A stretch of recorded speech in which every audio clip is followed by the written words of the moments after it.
यहाँ में हमारे डॉक्टर्स जो काम कर रहे हैं मेनलैंड से आके, यहाँ के लोकल डॉक्टर्स भी है, अब उनके पास सैलरी नहीं है, तो क्या ये काम करेंगे हॉस्पिटल में? पहला सवाल।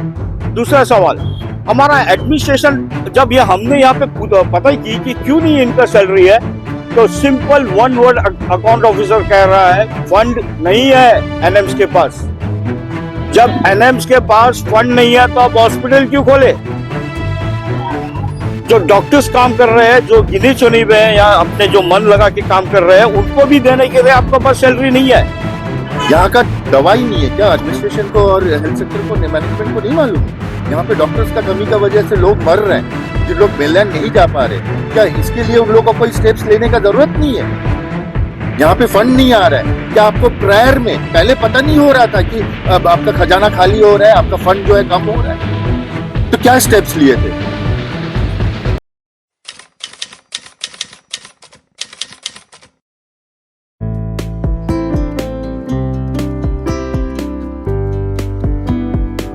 हर गहने में छुपी होती है एक कहानी और हर कहानी को बनाता है खास। श्री राजेश्वरी ज्वेलरी। शादी हो, त्योहार हो, सालगिरह या कोई खास दिन, हमारा विश्वास श्री राजेश्वरी ज्वेलरी। यहाँ मिलता है आपको शुद्ध हॉलमार्क गोल्ड ज्वेलरी का बेहतरीन कलेक्शन, क्वालिटी जो दिल जीत ले, डिजाइन जो नजरें थाम ले और भरोसा जो पीढ़ियों तक साथ निभाए। श्री राजेश्वरी ज्वेलरी, जहाँ हर खुशी का गहना आपका इंतजार कर रहा है। पता नियर शास्त्री रोड, एबरडीन बाजार, श्री विजयपुरम। कॉल 031922333822। श्री राजेश्वरी ज्वेलरी, आपके सपनों का गहना हर मौके के लिए। आप सभी को नमस्कार। अभी जैसा आपने देखा, हाल में ही हमारा गृह मंत्री अमित शाह जी हमारे दीप समूह में आकर 11 चरमा हॉस्पिटल का उद्घाटन किए, पर मुझे बड़ा दुख के साथ कहना पड़ रहा है कि आप सभी जानते हैं कि हमारे दीपों में एकमात्र गवर्नमेंट हॉस्पिटल है जो है जीबी पंत हॉस्पिटल, और उनके साथ है एनएम्स। यहाँ पे कई लंबे समय से डॉक्टर्स का कमी है। जब पूछे जाने पर यह बताता है कि डॉक्टर्स यहाँ पे आ नहीं रहे क्योंकि कारण ये है कि उनका सैलरी कम है, और जो डॉक्टर काम कर रहे हैं ये उन्हीं से काम ले रहे हैं। यहाँ पे आप देखा जाए तो आपका सफाई वाला से लेके वार्ड बॉय से लेके स्टाफ नर्स से लेके सभी स्टाफ की कमी है। अभी ये देखने को मिली है पिछली महीना से यहाँ पे डॉक्टर्स को सैलरी नहीं मिली है। कहने का अर्थ ये है, आपका associate professor, professor, assistant professor, ये सबका सैलरी नहीं हुई है, पर आपका जेआर, एसआर, इंटर्न, ये जो कर रहे हैं इनको मिली है। तो आप बताइए, हमारे दीपों में जहां एकमात्र गवर्नमेंट हॉस्पिटल है और हमारे डॉक्टर्स को सैलरी नहीं मिल रही है जो यहाँ पे आए हैं। जब हमने पता ही की अकाउंट ऑफिसर्स, तो ये पता चला है कि ये पैसा उनको कब मिलेगी, ये तय डेट जो है नहीं दिया है। ये बोल सकता है मिला, आपको नेक्स्ट मंथ भी मिल सकती है, उसके फरवरी में भी मिल सकती है, और मार्च तो फाइनेंशियल मंथ है, कुछ नहीं कह सकते। तो आप बताइए, हमारी एडमिनिस्ट्रेशन की जो नाकामियां है, यहाँ में हमारे डॉक्टर्स जो काम कर रहे हैं मेनलैंड से आके, यहाँ के लोकल डॉक्टर्स भी है, आप उनके पास सैलरी नहीं है, तो क्या ये काम करेंगे हॉस्पिटल में? पहला सवाल। दूसरा सवाल, हमारा एडमिनिस्ट्रेशन जब ये हमने यहाँ पे पता ही की कि क्यों नहीं इनका सैलरी है, तो simple one word account officer कह रहा है फंड नहीं है एनएम्स के पास। जब एनएम्स के पास फंड नहीं है तो आप हॉस्पिटल क्यों खोले? जो डॉक्टर्स काम कर रहे हैं, जो गिने चुने हुए हैं या अपने जो मन लगा के काम कर रहे हैं, उनको भी देने के लिए आपके पास सैलरी नहीं है, तो बाकी डॉक्टर्स कहाँ से आएंगे? आप कौन सा बेसिस में बोल रहे हैं कि हम एडवर्टाइजमेंट कर रहे हैं, डॉक्टर्स आइए, डॉक्टर्स को इंटरव्यू कंडक्ट कर रहे हैं? किस बेसिस में? नहीं चाहते हैं डॉक्टर्स आना नहीं चाहते, जैसा अंशुमन जी ने कहा, उनका सैलरी ज्यादा मांग रहे हैं। अरे आप तो जो सैलरी है वही नहीं दे पा रहे हैं, आप सीधा बोल दिए हमारा पास फंड नहीं है। अब फंड नहीं है, आप बताइए एडमिनिस्ट्रेशन क्यों इसमें खामोश है? कल जब गृह मंत्री जी आए थे यहाँ पे, क्यों नहीं उनको एडमिनिस्ट्रेशन क्लियर कट बताया गया? क्यों उनसे एक 11 चरमा का हॉस्पिटल ओपनिंग करवा दिए? क्यों? अब क्या हॉस्पिटल ओपन हो जाने से क्या डॉक्टर्स काम करेंगे? अब डॉक्टर्स के पास 1 महीना से सैलरी नहीं है। आप बताइए, इसमें से कई डॉक्टर्स हैं जो लोन लेके, बैंक से लोन लेके अपना एजुकेशन किए हैं, कोई किसी से पैसा लेके, अपना रिश्तेदारों से पैसा लेके पढ़े हैं, कोई इंटरेस्ट में पैसा लिए है। वो कहाँ से आप पैसा चुकाएंगे? उनका कर्ज कहाँ से चुकेगा जब आप सैलरी बंद कर दिए? सैलरी नहीं है बोल रहे हैं आप। और कब तक आएगा? आप कोई डेडलाइन दे भी नहीं रहे, डेट भी नहीं बता रहे। मार्च में आएगा, तो मार्च तो फाइनेंशियल मंथ है, पता नहीं है। तो कैसा काम चलेगा हमारा हॉस्पिटल का? यह है कि हमारा अंडमान निकोबार एडमिनिस्ट्रेशन ऐसा काम करता है कि एडमिनिस्ट्रेशन जो गिने चुने डॉक्टर साहब उनको सैलरी नहीं दे रहे हो, तो पेशेंट का क्या होगा? आपको रेफर करने में भी यहाँ में प्रॉब्लम आ रही है, क्योंकि डॉक्टर्स तैयार है रेफर करने के लिए, मगर एडमिनिस्ट्रेशन पूछता गिव रीजन। अभी जहाँ रीजन अगर देंगे, अगर वो काम यहाँ पे कर सकते हैं, तो उनका जो है उनका कैरियर में एक टप्पा लग जाएगा ब्लैक, ये रेफर कर दिए। तो आप बताइए ना, यहाँ में अगर किसी का हड्डी फ्रैक्चर होता है, उसको प्लेट्स की जरूरत होती है या रॉड्स की जरूरत होती है, वो अवेलेबल नहीं है, वो टेंडर फ्लोट करते हैं। यहाँ पे सब सही समय से हो जाता है, मगर जो नीचे का प्रोसेस है उसमें सारा डिले होता है। इसके चलते लोगों को अपना जिसके पास पैसा है वो मंगा लेते हैं, क्योंकि 1 महीना भी लग सकता है, 1 हफ्ता भी लग सकता है अगर मेडिकल की तरफ से गए तो। अब ये नौबत आ गई है कि डॉक्टर को देने के लिए सैलरी नहीं है। दिसंबर से डॉक्टर्स जो है विदाउट पे चल रहे हैं। अब अगर ये डॉक्टर हाथ खड़ा कर दे तो यहाँ पे जितने भी पेशेंट है क्या होगा? मेरा ये सवाल है एडमिनिस्ट्रेशन से, क्या करेगी एडमिनिस्ट्रेशन? इसका जवाब दीजिए। इस पर हमने यही फैसला किया, आज अंशुमन जी से भी हमने ये बात की थी कि हम ये जो है पत्र जो हमारे पीएमओ एचएम जी को लिखेंगे, इवन आपका मिनिस्ट्री हेल्थ, कि ये कंडीशन हमारा पोर्टल में डॉक्टर की ऑलरेडी ऐसी शॉर्टेज चल रही है, और जो डॉक्टर आके काम कर रहे हैं उनको देने के लिए इनके पास पैसे नहीं है। जब डॉक्टर्स पूछे कि कब हमें मिलेगी, तो स्ट्रेट वे बोल दिया गया कि हमारे पास फंड नहीं है एनएम्स द्वारा। तो जब एक आप डायरेक्टली बोल देते हो किसी को कि हमारे पास फंड नहीं है और हम आपको पैसा नहीं दे सकते हैं, तो क्या आपको लगता है वो डॉक्टर आके काम करेगा हॉस्पिटल में? ऐसे चलेगी क्या हॉस्पिटल? तो एडमिनिस्ट्रेशन से मेरा यही रिक्वेस्ट है कि आप इस पर गौर करिए। Secretary health, lieutenant governor, CS, member of parliament और जितने भी प्रतिनिधि है हमारे पॉलिटिकल पार्टी के, कि इस पर आप गौर करिए और कैसे भी जो है ये चीज को फंड को रिलीज करवाइए, फंड दिलवाइए, ताकि डॉक्टर्स को उनका पेमेंट मिल सके और हमारा पेशेंट जो भी एडमिट है उनका इलाज हो सके। धन्यवाद। राकेश्वर जी, क्या आपको किसी भी डॉक्टर ने आप लोगों से अप्रोच किया और उन्होंने बताया कि उनको सैलरी नहीं मिल रही है, या पत्र के जरिए या ऐसा कोई मीटिंग हुई थी? देखिए, मैं ये चीज डिस्क्लोज नहीं करना चाहूंगा, क्योंकि कोई भी गवर्नमेंट सर्वेंट अपना मैटर को, इश्यू को डिस्क्लोज नहीं करता है। एग्जैक्टली इसीलिए मैंने ये बात पूछा कि ये तो ऑफिशियल मैटर है ना, क्या पता ये एनएम्स या जहाँ से भी उनको पे मिलता है, डीएचएस, ये उनका मैटर है, तो ये आप तक कैसे पहुंची और किस ऑथेंटिसिटी के साथ आप उनके हवाले से बात कर रहे हो? देखिए, उनको ये दिख रहा था कि यहाँ पे हिंदू राष्ट्रीय शक्ति जो है बहुत मेहनत कर रही है कई सालों से। हम अक्सर डॉक्टर्स हो, चाहे नर्स हो, चाहे वार्ड बॉय हो, या आपका मेडिकल सुपरिटेंडेंट हो, डायरेक्टर हेल्थ हो, या एनएम्स का हो, हम लोग सब जाके पर्सनली मिलते भी है, पत्र भी लिखते हैं। तो उनको एक हमारा ऊपर विश्वास जागा कि शायद हम उनके लिए कुछ कर पाए, तो करके वो हमें ये चीज बोले।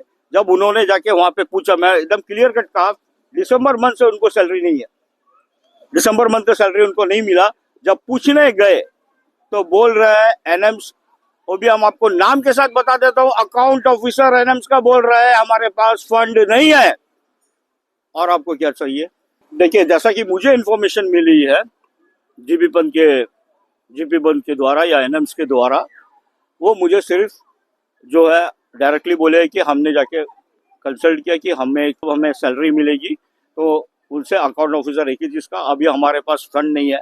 तो इन्होंने पूछा उनसे कि कम से कम हमें कोई डेडलाइन बता दीजिए कब तक फंड आएगी और हमें सैलरी मिलेगी। वो मैं कुछ भी नहीं कह सकता, नेक्स्ट मंथ भी मिल सकती है, या उसके बाद भी मिल सकती है, या उसके बाद भी मिल सकती है। जब मेरे पास ही कुछ हमको कंफर्मेशन नहीं है, तो मैं आपको कैसा बताऊं। देखिए, मैं जब आज जीबी पंत आया था पेशेंट को देखने के लिए, तभी कुछ डॉक्टर्स से मेरी मुलाकात हुई, उन्होंने मुझे ये जानकारी दी। और जैसा आपने मुझसे सवाल की, मैंने वो चीज़ उनसे पूछा नहीं, क्योंकि देखिए एक डॉक्टर, जिसको डॉक्टर हो या कोई भी हो गवर्नमेंट एम्प्लॉयज़, अगर उनको सैलरी नहीं मिलती है तो वो झूठ नहीं बोलेंगे कि हमें सैलरी नहीं दी जा रही है। और जब हमने पूछा कि हमारा डेडलाइन क्या है, तो सीधा बोल दिए फंड नहीं है। तो दुख का बात यह है यमीन जी, आप बताइए, कई बच्चे ऐसे हैं जो बैंक से लोन लेके अपना मेडिकल स्टडी किए हैं, EMI उनको भरना है, प्लस कई लोग जो है कर्ज लिए हैं, तो अब वो कैसा पैसा चुकाएंगे, क्योंकि उनको तो देना, बैंक तो उनको माफ नहीं करेगी, या कर्ज से भी ले वो तो माफ नहीं करेगी। ये तो हमारा अंडमान निकोबार एडमिनिस्ट्रेशन की गलती है। जब फंड देखिए, दिसंबर का सैलरी उनको अभी जनवरी में मिलनी थी, दिसंबर लास्ट, ठीक है, वो नहीं दिया गया, तो क्या हमारा सेक्रेटरी हेल्थ या एडमिनिस्ट्रेशन चुप बैठा हुआ है? क्या डायरेक्टर चुप बैठा हुआ है? क्या उनको नहीं मालूम उनके पास फंड नहीं है? तो ये जो 1 महीना का लेंथी गैप थी, वो क्यों नहीं इसमें वर्कआउट करे? अभी हमारा हाल ही में होम मिनिस्टर साहब आके गया हुआ है, क्यों नहीं ये चीज को उनको बताया गया? क्यों आप उनसे 11 शर्मा का हॉस्पिटल ओपनिंग करवा दिए? ये क्या है? ये तो इसका मतलब ये दिख रहा है कि एडमिनिस्ट्रेशन जो है जैसा कि बीजेपी की सरकार है उसकी अगेंस्ट काम कर रही है। अगर हम एंगल से देखें तो आप नीचे गिराने की कोशिश कर रहे हैं। आप बताना था ना, अब जब ये चीज पूछने गए तब पता चला कि फंड नहीं है, डायरेक्टली बोल रहा है। तो जब फंड नहीं है तो पेनेंस खोले क्यों चला रहे हैं? क्यों एडमिशन ले रहे हैं रोज? ठीक है, आप देखिए, आप एक चीज भी देखिए, मैं आपको बताता हूँ, आपका गैस का टैबलेट यहाँ पे नहीं है। बड़ा अजीब सा चीज है, कई लंबा समय से नहीं है ये। अंशुमन जी भी ये चीज कई दफा बोल चुके हैं, इस तरह कई मेडिसिन नहीं है, इवन इंजेक्शन भी नहीं है। तो आप बताइए ना, ये क्या हो रहा है? देखिए, अल्टीमेटली हम सबको ये समझना पड़ेगा, हर मुद्दे पर जो है हम लोग यहाँ पे आकर बात करते हैं। आप सब खुद से, आप मीडिया पर्सन से भी मेरा रिक्वेस्ट रहेगा कि आप लोग भी ट्राई करिए कि एडमिनिस्ट्रेटिव कंसर्न डिपार्टमेंट्स में जो है जाकर एक सब क्वेश्चन पूछे। आप जो पूछ रहे हो ना कि हमारे पास प्रूफ है कि नहीं, हमारे पास पत्र है कि नहीं, चलिए मान लिया आपने, हमारे पास नहीं है, लेकिन हमारा जो मीडिया में स्टेटमेंट जाता है, जो ब्लेम्स जाता है, जो पॉइंट्स हम रखते हैं, उसको ऊपर आप क्यों नहीं काम कर रहे हैं? आप भी काम करिए। मैं तो ये चाह रहा हूँ कि हमारा आज तक का जो भी एलिगेशंस है हमारे हेल्थ सेक्टर में, उस सबका स्क्रूटनी हो, वो सबका जो है एडमिनिस्ट्रेशन खुद फाइंड आउट करे। हिम्मत है तो करके दिखाए। हमारा एक मीडिया से बात कर ले। आज पिछले 4 साल का जो भी मीडिया इंटरव्यूज हम लोग दिए हैं, उसका एक वर्ड बाय वर्ड अगर इन्वेस्टिगेशन करेगा, उसमें पता चल जाएगा। हिंदू राष्ट्रीय शक्ति में अंशुमन रॉय, राकेश्वर लाल, हम लोग झूठ बोल रहे हैं, पैनिक फैला रहे हैं, या फिर क्या कर रहे हैं? पैनिक कौन फैलाता है? पैनिक हमारे बोलने से नहीं होता है। जब वहां पे वो सामान नहीं रहता है, जब वहां पे नेग्लिजेंसीज होता है, ऑटोमेटिकली वहां का जो पेशेंट्स है, जो फैमिली मेंबर्स है, उन लोग पैनिक हो जाते हैं। तो पैनिक कौन फैला रहा है? हम लोग फैला रहे हैं या यहाँ का सिस्टम फैला रहा है? तो ये चीज बहुत इंपॉर्टेंट है। हमेशा जो है हम लोग वो उजागर करते हैं पॉइंट्स, हम एडमिनिस्ट्रेशन का एक तरफ से हेल्प करते हैं कि भैया देखिए, शायद आपको नहीं पता होगा, ये चीज का कमी है, और रेक्टिफाई कितना किया गया है आप मेरे को बताइए। यहाँ में ओटी का ये हालत है। ओटी में अगर मेरा घर से अगर आज कोई चला जाए, कोई गारंटी नहीं है कल या परसों ये ऑपरेशन होगा। 15 days, 20 days, 25 days, even 1 month wait करना पड़ता है। ऑपरेशन का मतलब क्या है भैया? आपका बॉडी से अगर कोई ऐसा तत्व निकलता है जिसको बॉडी में नहीं रहना है, या फिर काट के फेंकना है या अलग करना है, तो वो ऑपरेशन होता है। ये ऑपरेशन में आप कितना डिले कर सकते हैं? क्रिटिकली इल्ड पेशेंट को आप कितना देर रख के आप ट्रीटमेंट करेंगे? आपको अगर रेफर करना है, आपको पता है कि ये पेशेंट आज एडमिट हुआ है, इसका न्यूरो रिलेटेड प्रॉब्लम है, या फिर ऐसा कोई प्रॉब्लम है जिसका ट्रीटमेंट यहाँ पे नहीं होगा, तो आप किस बेसिस में यहाँ पे वेट कराते हैं? ठीक है, आप बोलते हो कि आपको पेशेंट को एटलीस्ट 48 आवर्स का ऑब्जर्वेशन में रखना है, आप रखिए, हम लोग कभी मना नहीं किए, लेकिन साथ साथ में मेनलैंड में जल्दी भेजने का या जल्दी जाने का प्रावधान भी साथ साथ में करते रहिए, ताकि ये 2 दिन ऑब्जर्वेशन में जो हम लोग पेशेंट को यहाँ पे रख रहे हैं, बिना बेटर ट्रीटमेंट का, तब तक हम लोग मेनलैंड जाने का काम कर सके। अगर लेके जाना होगा तब हम लोग प्रोसेस करेंगे, अगर नहीं लेके जाना होगा तो कैंसिल कर देंगे। तो ये चीज को समझना है। खामियां बहुत कुछ है, एक दूसरे पर ब्लेम करना बेकार चीज है। हम लोग जो पॉइंट आउट करते हैं उसको ऊपर ध्यान दे, उसको रेक्टिफाई करने का कोशिश करे। आई एम श्योर कि सिस्टम से बढ़िया काम हमारे सुनने से अगर काम कर रहे हैं तो बहुत बढ़िया सुधार होगा यहाँ पे। एकदम क्लियर कट बता दिया। Associate professor, assistant professor, they all are affected. तो नंबर कितना हो, वैसे कितना अराउंड हो सकता नहीं, है? अब देखिए काउंट तो हम लोग नहीं बता क्या सकते। ये डीएचएस के जो डॉक्टर है नहीं, एनएम्स का जो सैलरी विड्रॉ करते हैं ये वो अफेक्टेड है। आपका एसआर जेआर को जो है इनको पेमेंट दिया गया, मगर सर से नहीं दिया गया, नहीं। Sir and above. अब आओ, आपका एसोसिएट प्रोफेसर को नहीं दिया गया, असिस्टेंट प्रोफेसर को नहीं दिया गया, प्रोफेसर को नहीं दिया गया। दिसंबर का पेमेंट हेल्ड अप है। जब वो पूछने गए तो ये बोला गया है कि उनके पास फंड नहीं है। तो कब तक फंड आ जाएगा, तो वो डेडलाइन भी नहीं दे रहा है। तो लेकिन इन लोग तो दिसंबर। कुछ बोल ही नहीं रहे ना। तो 1 मंथ का, लास्ट 1 मंथ का उनको नहीं पेमेंट मिला। पेमेंट नहीं है। तो आप वही मैं पूछ रहा हूँ कि जो बैंक से लोन लिए हैं या किसी से कर्ज लिए कि अपना मेडिकल किए हैं, वो कैसे चुकाएंगे? एक्चुअली यहाँ का सिस्टम, यहाँ का एडमिनिस्ट्रेशन को सोचना चाहिए कि खास करके हेल्थ सेक्टर में डॉक्टर्स के लिए कंफर्टेबल एनवायरनमेंट कैसा बनाया जाए। आपको पता है हमारे डॉक्टर्स के पास ऐसा ऐसा टैलेंट्स है, ऐसा ऐसा हुनर है जो फ्लरिश नहीं कर पा रहा है क्योंकि हमारे पास इक्विपमेंट्स नहीं है। राइट।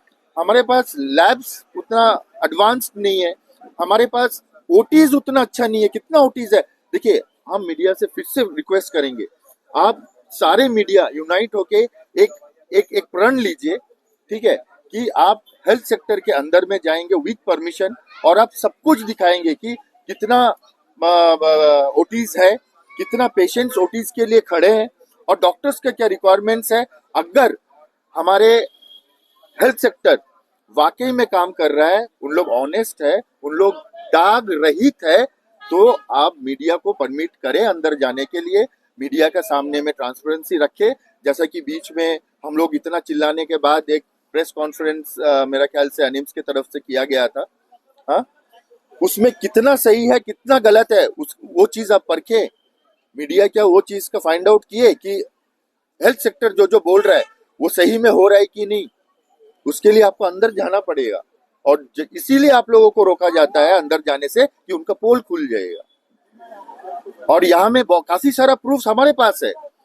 हम आपको एक हम जो आज तक बोले हैं, हम आपको एक प्रूफ के साथ दिखाएंगे। वीडियोग्राफी विद फोटोग्राफी मेरे पास में है। लेकिन ये हमारा क्या नेक सोच है, अच्छा सोच है कि वाकई में पैनिक ना पहुंचे। पैनिक का जो बात है, पैनिक ना हो लोगों के बीच में, क्योंकि प्रूफ हमारे पास में है। हम सिर्फ बोले जा रहे हैं।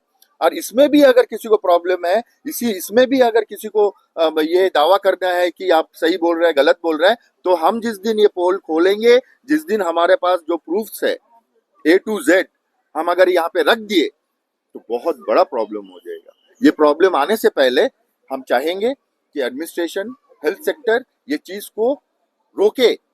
मुझे पता है, हमसे ज्यादा अच्छा तरीके से पता है कि लूप होल्स क्या क्या है, यहाँ का मैनेजमेंट को पता है।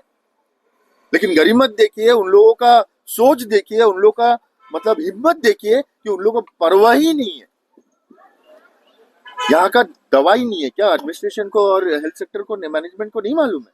यहाँ पे डॉक्टर्स का कमी का वजह से लोग मर रहे हैं, जिन लोग मेनलैंड नहीं जा पा रहे। क्या इसके लिए उन लोगों को कोई स्टेप्स लेने का जरूरत नहीं है? यहाँ पे फंड नहीं आ रहा है क्या? आपको प्रायर में पहले पता नहीं हो रहा था कि अब आपका खजाना खाली हो रहा है, आपका फंड जो है कम हो रहा है? तो क्या स्टेप्स लिए थे? इन लोग तो अपना सुपीरियर को खुश करने में, अपना चेयर बचाने के लिए अपना कैरियर निकाल देते हैं। लेकिन जिसके लिए उन लोगों को सैलरी मिल रहा है, जिसके वजह से उन लोग वो पोस्ट में बैठे हैं, उन लोगों का क्या? हमारे आइलैंडर्स का क्या? ये देखिए, ये बहुत बहुत ज्यादा हो रहा है, ये बहुत ज्यादा हो रहा है। हम लोग बहुत बार जो है बोल चुके हैं, लेकिन इस बार ऐसा ना हो कि अगर यहाँ पे कुछ आंदोलन शुरू हो जाए पब्लिक के साथ में, तो ये रोकना मुश्किल हो जाएगा। समय रहते हुए उन लोग समझ जाना चाहिए, समय रहते हुए ये सब रेक्टिफाई कर देना चाहिए। खास करके हमारे पास जो प्रेजेंट डॉक्टर्स है उनको परेशान नहीं करना चाहिए, क्योंकि उनके बदौलत हेल्थ सेक्टर का नाक बचा हुआ है। Thank you.